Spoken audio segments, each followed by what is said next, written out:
The massive crystal dome of the Galactic Council chamber stretched high above the gathered representatives. 847 different species had sent their best diplomats to Nexus Prime for this historic vote. The air buzzed with countless languages being translated through neural implants. Ambassador Minjun Park sat alone in the human section. His dark suit looked simple compared to the elaborate robes, armor, and biosuits worn by the alien delegates around him. He had served Earth for 20 years. But today felt different. Today felt like the end of everything. Chancellor Vex Thari of the Zilithian Empire stood at the center podium. Her 6 arms moved gracefully as she spoke, her silver skin gleaming under the dome's lights. The Zilithians had ruled a third of the galaxy for over 1,000 years. When they spoke, others listened. Fellow beings of the Galactic Council, Vex Thari began, her voice carrying clearly through the chamber's speakers. We gather today to address a growing threat to galactic peace and stability. The species known as humans. Minjun felt his jaw tighten. He had expected this, but hearing it still hurt. Around the chamber, delegates nodded and whispered to each other. Many looked directly at him with suspicious eyes. Earth joined our galactic community 50 years ago, Vex Thari continued. In that time, they have shown a disturbing pattern of aggressive expansion and technological advancement. They refuse to follow established galactic law. They build weapons when they should build gardens. They prepare for war when they should prepare for peace. The Catherian delegate, a floating jellyfish-like creature, pulsed with agreement. The humans have established military bases on 17 different worlds. They claim these are for protection, but we know better. Minjun stood up. The chamber's attention turned to him. Those bases protect trade routes from pirates and raiders. Earth has never attacked a peaceful world or threatened any member of this council. Have they not? Vex Thari's voice grew cold. She waved one hand, and a holographic display appeared above the chamber. These are recordings from the human colony on Kepler 442b. Watch how they treat the native wildlife. The hologram showed human soldiers hunting large, bear-like creatures in a forest. The aliens in the chamber gasped and hissed as they watched humans kill the animals for food. What the recording did not show was that these same creatures had been attacking human settlements for months. This is taken out of context, Minjun protested. Those creatures were dangerous predators.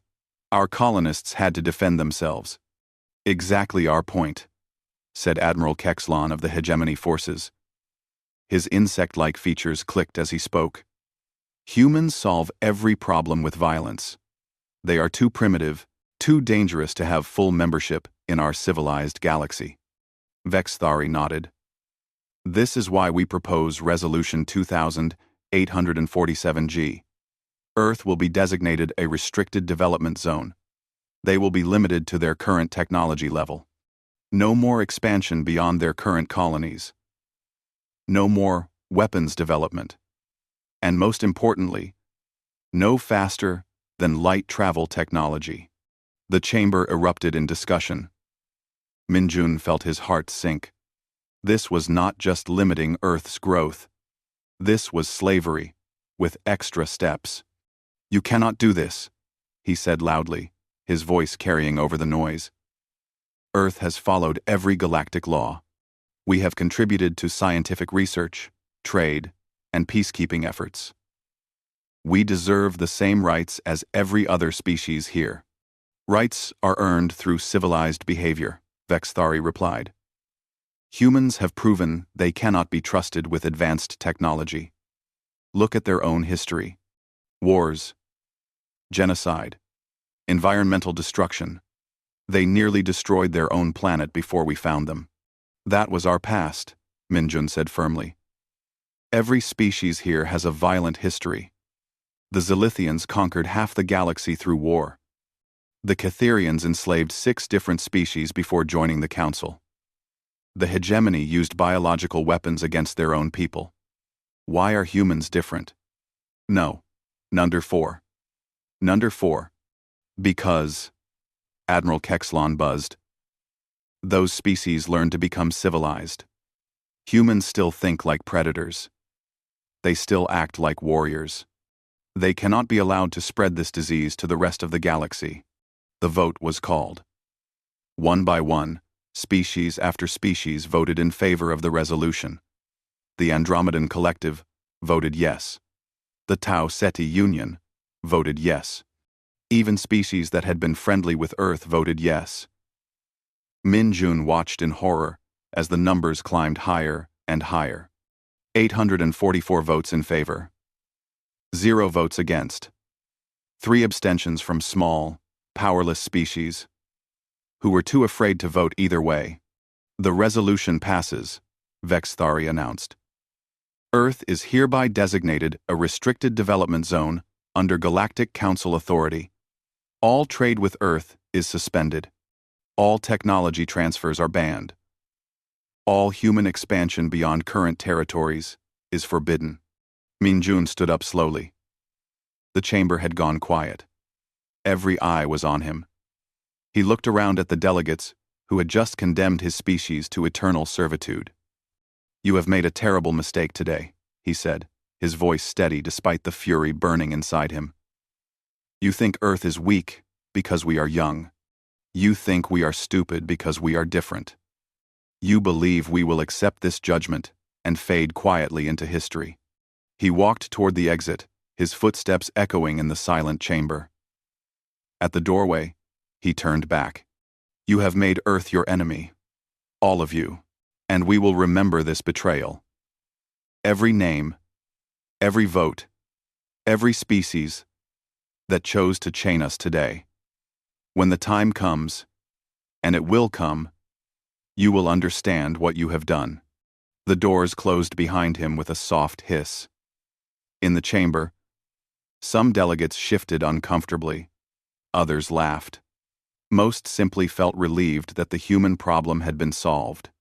Within hours, the galactic fleet surrounded Earth's solar system. Massive ships took positions at every jump point. Quantum inhibitor fields were deployed to prevent any faster-than-light travel. The embargo began immediately. No alien ships would trade with Earth. No alien technology would reach human hands. The galaxy believed Earth would collapse within a generation. They were wrong. In a hidden facility deep beneath the Rocky Mountains, General Sarah Chen received Min Jun's final transmission. Her weathered face showed no surprise, only grim satisfaction. She had been waiting for this day for 30 years. Operation Prometheus is now active, she announced to the assembled officers. Begin Phase 1 immediately. It is time to show the galaxy what humanity really is. 30 years earlier, a young scientist named Dr. Yuki Tanaka stood before the Earth Defense Committee. She had just returned from humanity's first diplomatic mission to the Galactic Council. Her face was pale, and her hands shook slightly as she spoke. They smile at us, she had said. They welcome us with open arms. But I have seen their private communications. I have watched how they treat younger species. They are predators, and we are prey. They will use us until we become a threat. Then they will destroy us. The committee had laughed at her warnings. They called her paranoid. But General Chen, then just a colonel, had listened carefully. She understood that survival meant preparation. What do you recommend? Chen had asked. We prepare for betrayal, Tanaka replied. We build in secret. We learn their technology. We become strong enough that when they try to chain us, we can break those chains.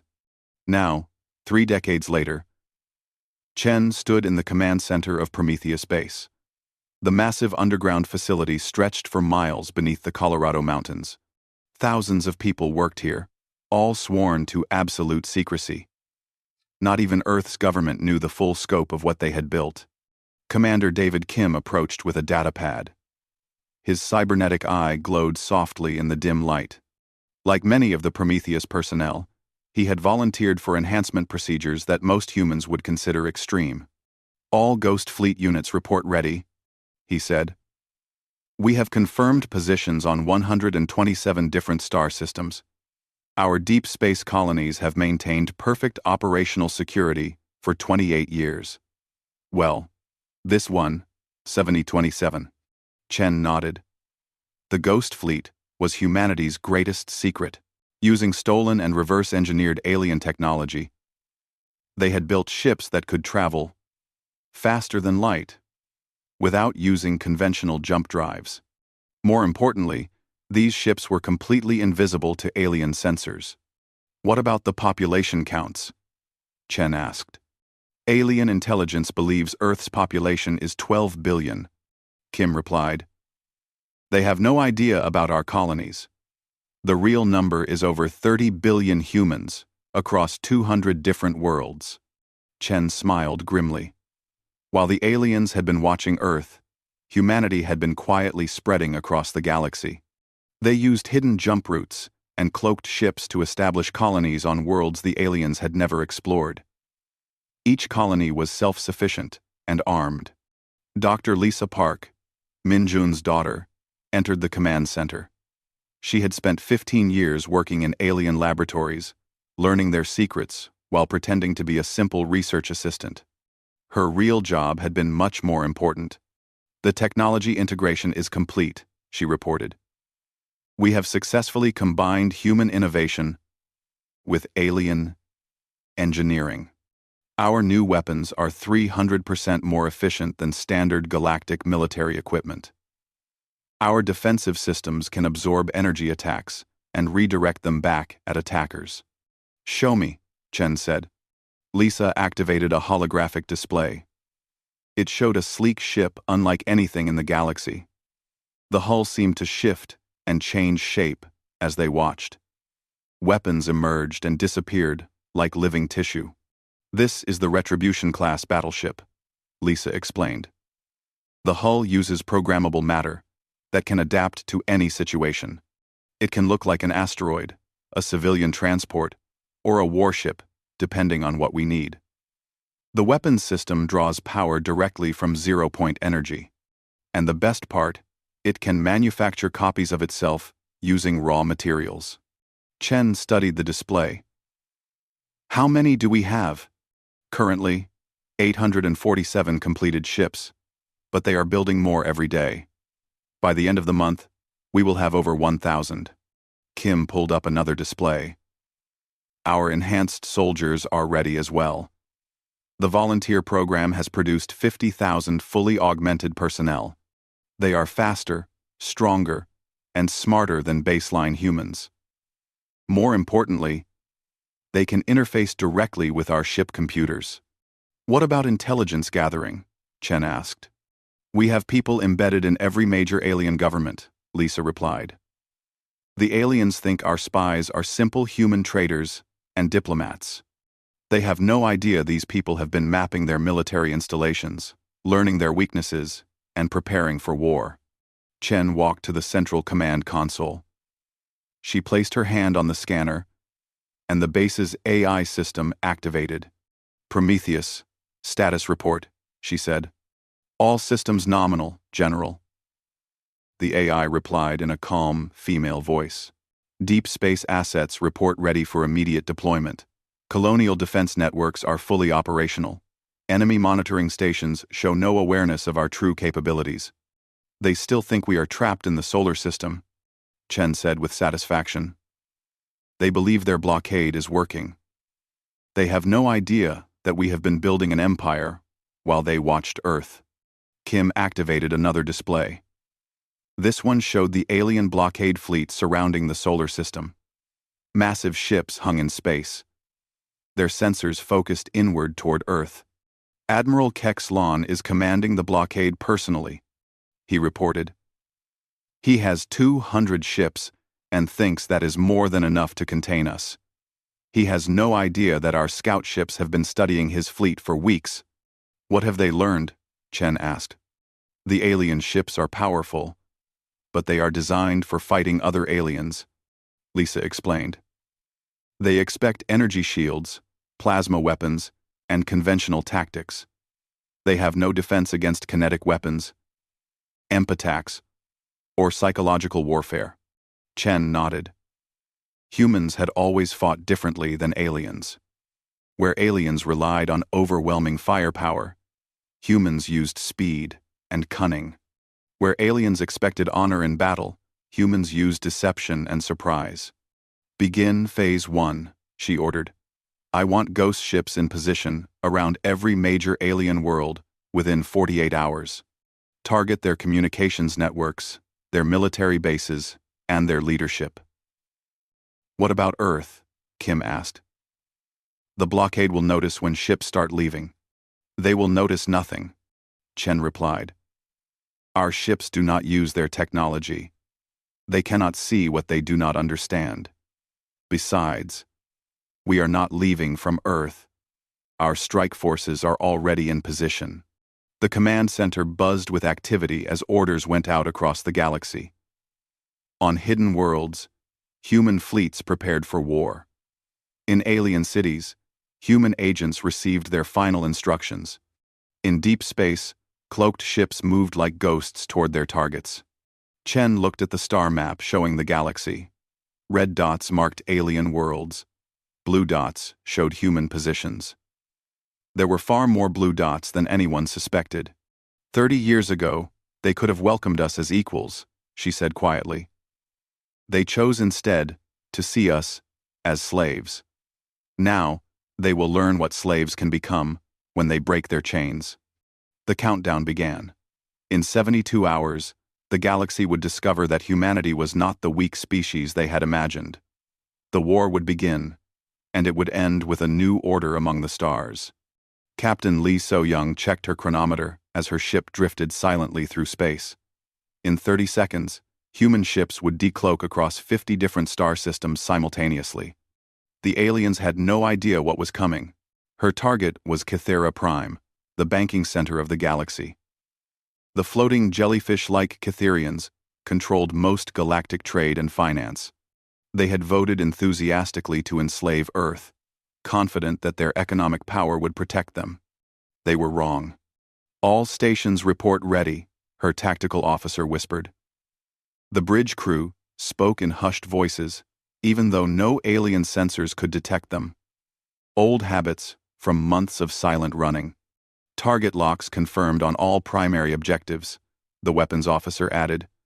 Communications hub, orbital defense platforms, and the central banking complex are all in range. Lee nodded. The Kytherians believed their world was untouchable. Massive shield generators protected the planet from orbital bombardment. Thousands of defense satellites surrounded their homeworld. Their fleet was one of the largest in the galaxy. None of that would save them. All ships, this is Retribution Actual, Lee broadcast on the encrypted human channel. Begin Operation Thunderstrike. Show them what happens when you cage wolves. Across the galaxy, human ships shimmered into existence.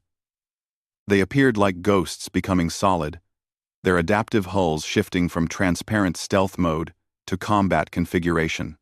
The aliens had never seen technology like this.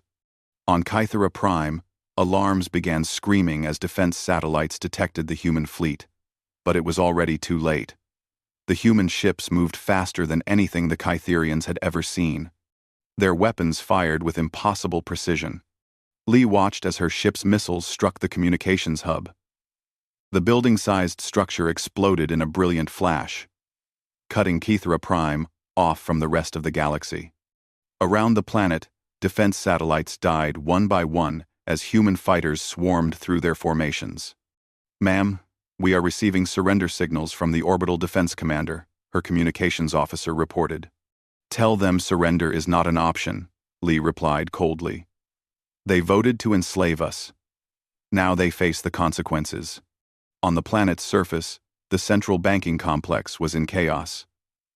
Kytherian Finance Minister Quel'Thos floated frantically through the corridors, his tentacles flashing with panic signals.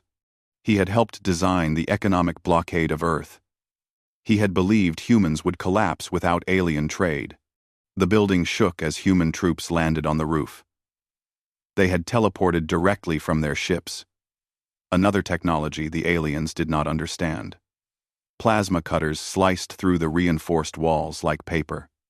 "Secure the main vault," the human squad leader ordered. "Capture any Catherian officials alive. Command wants to have words with them." Kelthos tried to escape through a service tunnel, but human soldiers were waiting for him. They wore black armor that seemed to absorb light. Their weapons hummed with deadly energy. "Finance Minister Kelthos," the squad leader said calmly, "you are under arrest for crimes against humanity." "You cannot do this." Kelthos pulsed desperately. "This is an act of war. The Galactic Council will destroy you." "The Galactic Council?" The human soldier laughed. "Look around you, Minister. Your precious council is learning what happens when you underestimate humanity." Reports flooded in from across the galaxy. Human ships had struck simultaneously at 50 major worlds. Zilithian military bases were burning. Hegemony, communication networks were down. Andromedan supply depots had been captured. On the bridge of her flagship, Lee watched the tactical display as red icons marked successful human strikes. Each one represented a world that had voted to enslave Earth. Each one was now learning the price of that decision. "Captain, we are receiving transmissions from other human task forces," her communications officer reported. "All primary objectives have been achieved. Enemy losses are approximately 40% of their military infrastructure." Lee smiled grimly. The first phase was complete. Now came the real test. "Open a channel to all Catherian forces in this system," she ordered. The main screen flickered to life, showing the panicked face of Admiral Velthara, commander of the Catherian home fleet. Behind her, the bridge of her flagship was filled with smoke and sparking consoles. "Human vessel," the admiral gasped. "We demand you cease this unprovoked attack immediately." "Unprovoked?" Lee stood up slowly, her uniform pristine despite the battle raging around them. "You voted to enslave my species. You supported an economic blockade designed to destroy Earth. And you call our response unprovoked? The Galactic Council voted legally according to established procedures. Your council voted to chain us," Lee replied. "We decline to accept those chains. Minister Kelthos is now our prisoner. Your banking complex is under human control. Your communications are severed. This is just the beginning." "What do you want?" the admiral asked desperately. "We want you to understand," Lee said calmly. "For 50 years, you treated us as inferior beings. You smiled at our diplomats while plotting our enslavement. You believed we were weak because we were young. You thought we were stupid because we were different." The tactical display showed more alien ships approaching Kythera Prime. Reinforcements from nearby systems, rushing to defend their homeworld. Lee was not concerned. "Let them come. You made one fatal error," she continued. "You assumed we would fight like you. With honor, with rules, with predictable tactics. But humans do not fight wars like other species. We fight to win. The galaxy will unite against you," Admiral Velthara threatened. "Every species will combine their fleets to destroy Earth." "Will they?" Lee asked. "Even as we speak, human ships are delivering messages to every world that abstained from your vote. We are offering them protection in exchange for neutrality. Several species are already accepting our terms." It was true. While the main human fleets struck military targets, diplomatic ships were visiting worlds that had not supported Earth's enslavement. The humans offered a simple choice: remain neutral and be protected, or support the old council and face human wrath. "You monsters," the admiral shouted. "You are destroying galactic civilization." "No," Lee corrected. "We are replacing it.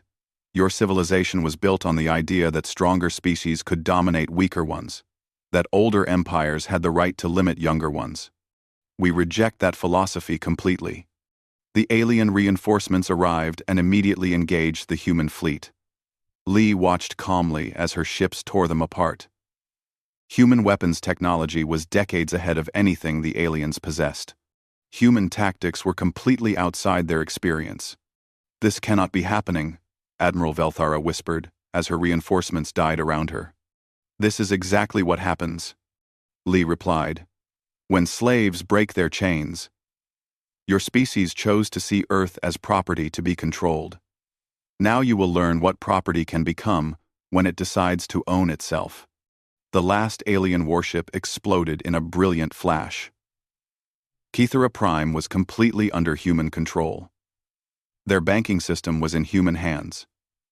Their leadership was captured. "Broadcast this message to every world in the galaxy," Lee ordered. "The age of alien dominance is over. Earth remembers every species that voted for our enslavement. We know who supported our chains, and we are coming for all of them." The transmission ended. Across the galaxy, alien leaders watched in horror as the young species they had tried to enslave demonstrated power beyond their worst nightmares. The war was just beginning, and humanity was winning. The crystal dome of the Galactic Council chamber was cracking.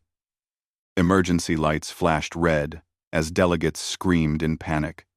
Reports of human attacks flooded in from across the galaxy. 50 major worlds had been hit simultaneously. The aliens were learning that humanity was far more dangerous than they had imagined. Chancellor Vex Thari stood at the emergency podium, her silver skin pale with fear. Around the chamber, delegates demanded action. Some called for immediate counterattack. Others begged for negotiations. Many simply wanted to flee. "Order! Order!" Vex Thari shouted, her 6 arms waving frantically. "We must respond to this unprovoked human aggression with unity and strength." "Unity?" Admiral Kex Lawn buzzed angrily. His insect features clicked with rage. 3 species have already withdrawn from our alliance. The Rigelians, the Centaurans, and the Vegan Empire all claim neutrality now. They fear the humans more than they respect our authority. Fleet Admiral Zorthak of the Galactic Defense Force activated the main display. His reptilian face showed barely controlled fury. The holographic map of the galaxy was covered in red warning markers. "The situation is worse than you think," he hissed. "Human ships have destroyed 40% of our military infrastructure. They control major trade routes. They have captured key strategic positions. And we still do not understand how they achieved such rapid deployment." "How is this possible?" demanded the Andromedan representative. "Our intelligence reported that humans were primitive, limited to slow expansion. How do they suddenly have fleets in 50 different systems?" Admiral Kexlon's mandibles clicked nervously. "Our blockade of the Sol system remains intact. No human ships have left Earth's solar system, yet somehow they are everywhere. It makes no sense."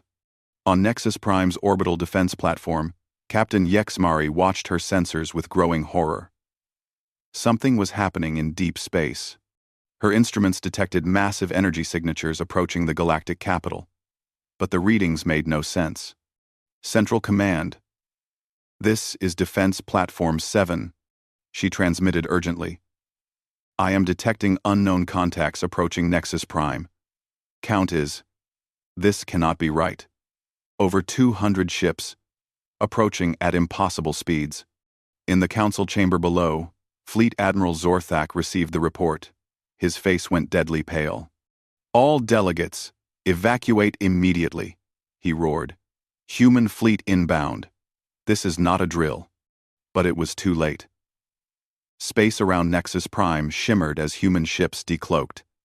They appeared like ghosts becoming solid, surrounding the galactic capital completely. The aliens had never seen so many warships in one place. Admiral Park Min-ho stood on the bridge of the flagship Indomitable. He was Min Jun's younger brother, and he had spent 20 years preparing for this moment.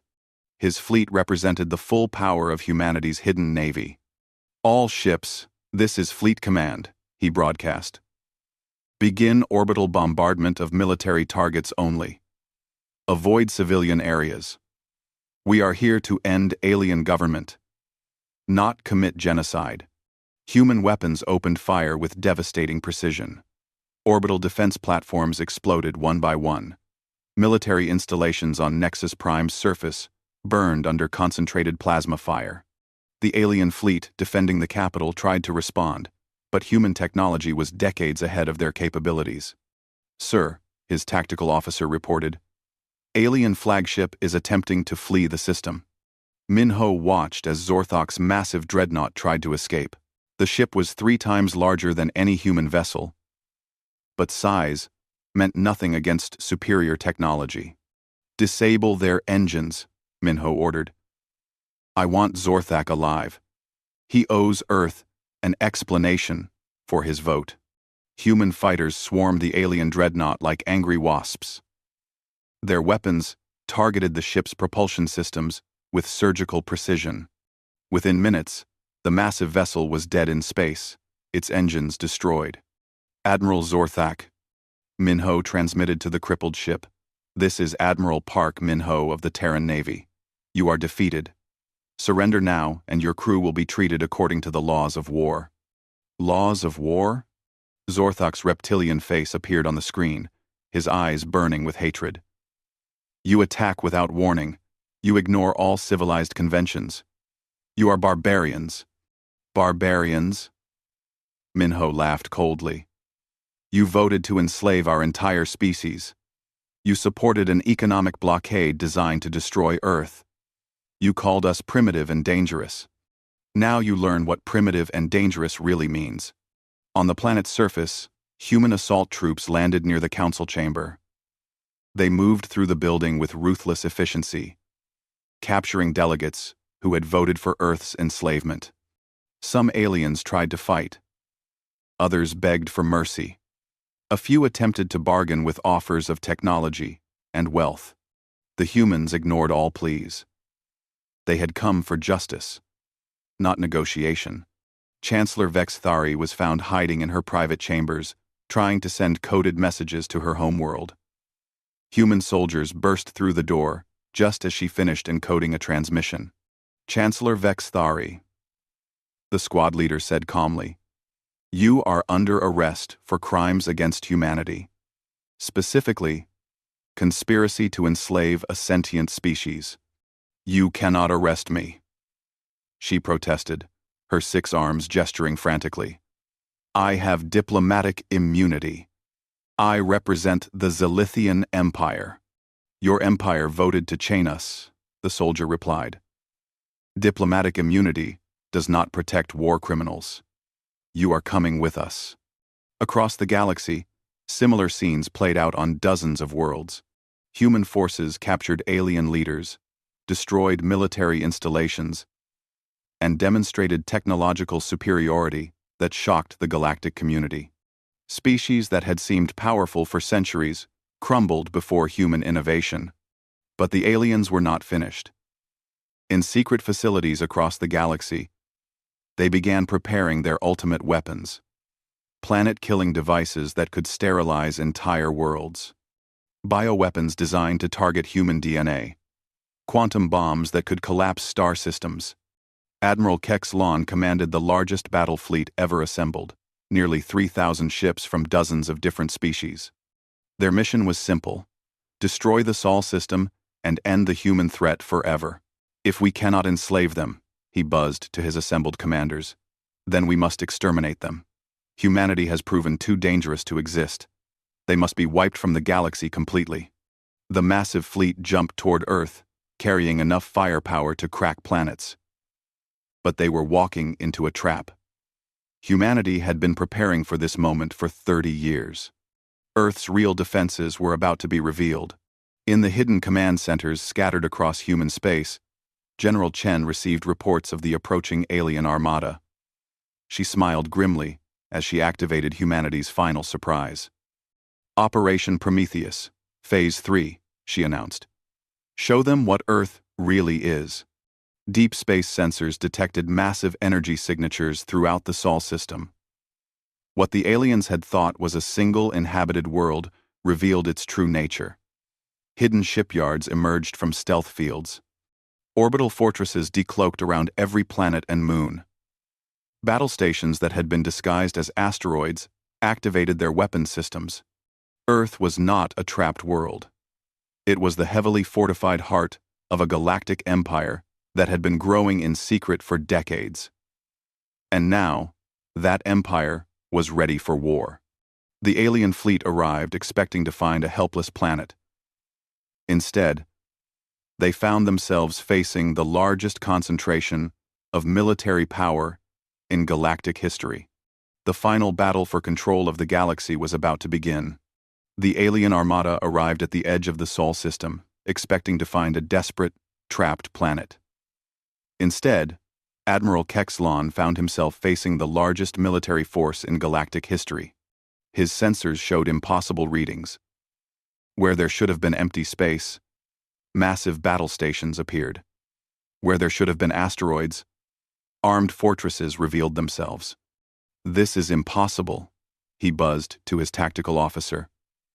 "Our intelligence said Earth was blockaded, isolated, helpless. How do they have this much military power?" His answer came in the form of a transmission from Earth. General Sarah Chen appeared on his screen, her weathered face calm despite the massive fleet threatening her homeworld. "Admiral Kexlon," she said simply. "Welcome to Earth. You voted to enslave us. You came here to exterminate us. Now you will learn why that was a mistake. Surrender now, human," Kexlon demanded, though his voice lacked confidence. "You are outnumbered 3-1. We have planet-killing weapons. Your resistance is futile." Chen smiled coldly. "Planet-killing weapons? Admiral, you still do not understand what you are facing. This is not just Earth defending itself. This is the Terran Empire revealing its true power." Across the Sol system, hidden shipyards became visible. Massive space stations that had been disguised as moons dropped their stealth fields. Battle fleets emerged from behind planets where they had waited in ambush. The aliens found themselves surrounded by forces they had never imagined existed. "Impossible," Kexlon whispered. "Where did all these ships come from?" "We have been building while you watched," Chen replied. "For 30 years, we prepared for this day. You thought Earth was one small world. You never realized we had spread across the galaxy in secret. Over 200 colonies, Admiral. Billions of humans you never knew existed.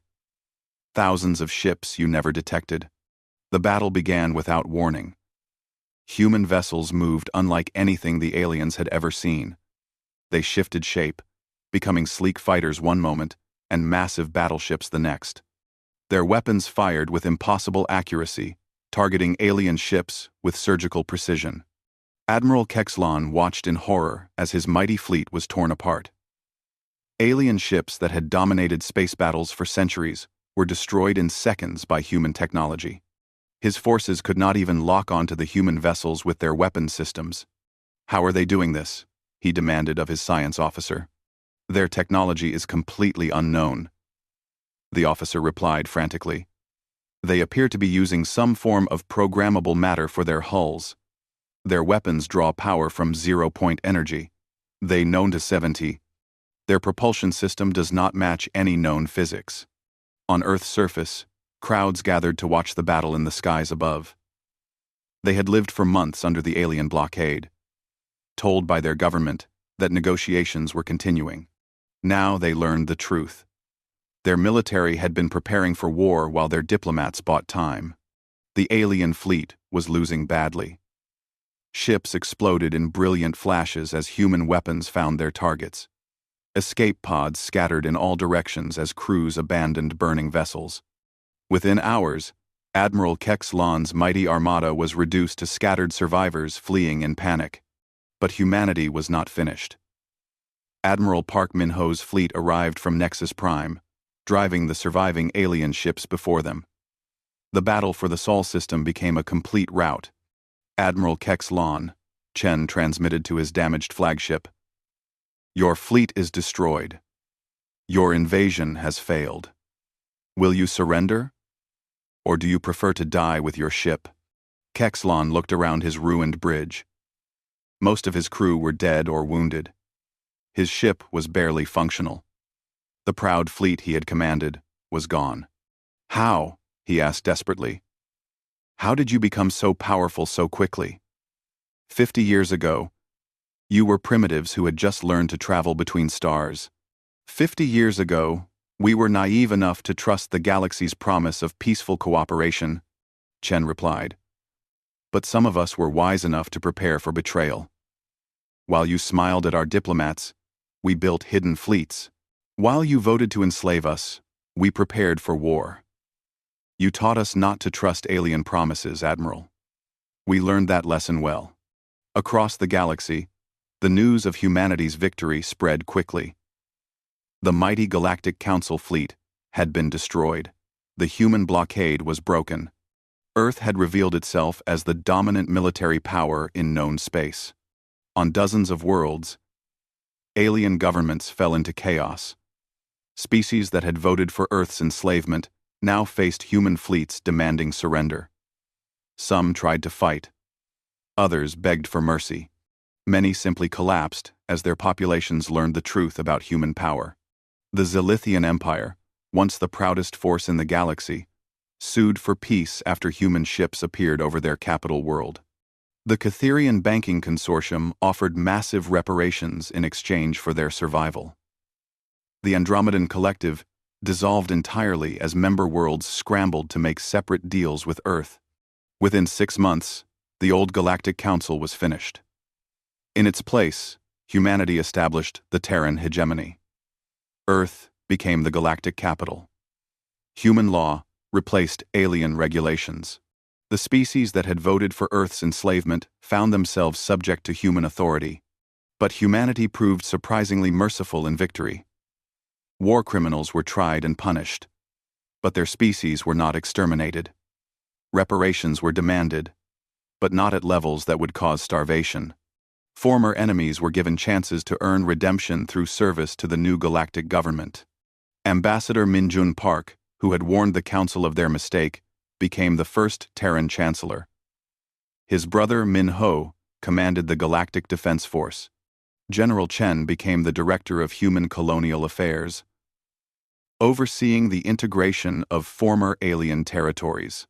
The trial of the Council delegates who had voted for Earth's enslavement became a galactic spectacle. Chancellor Vex's Thari, Admiral Kexlon, and Finance Minister Kelthos faced human justice for their crimes. They were given fair trials, legal representation, and the chance to defend their actions. All three were found guilty of conspiracy to enslave a sentient species. They received sentences of life imprisonment, but with the possibility of parole after 20 years of good behavior. Many humans thought this was too lenient. The defendants thought it was more mercy than they deserved. 5 years after the war ended, the galaxy had transformed completely. Trade flowed along human-protected routes. Technology advanced rapidly under human leadership. Wars between species became rare under the watchful eye of the Terran Defense Force. On the anniversary of the vote that had tried to enslave Earth, Chancellor Min Jun Park stood before the new Galactic Assembly. Representatives from 1,200 species listened as he spoke about the lessons learned from humanity's rise to power. The old council believed that strength gave them the right to dominate the weak, he said. They thought age made them wise, and youth made us foolish. They assumed that because we were different, we were inferior. They voted to chain us because they feared what we might become.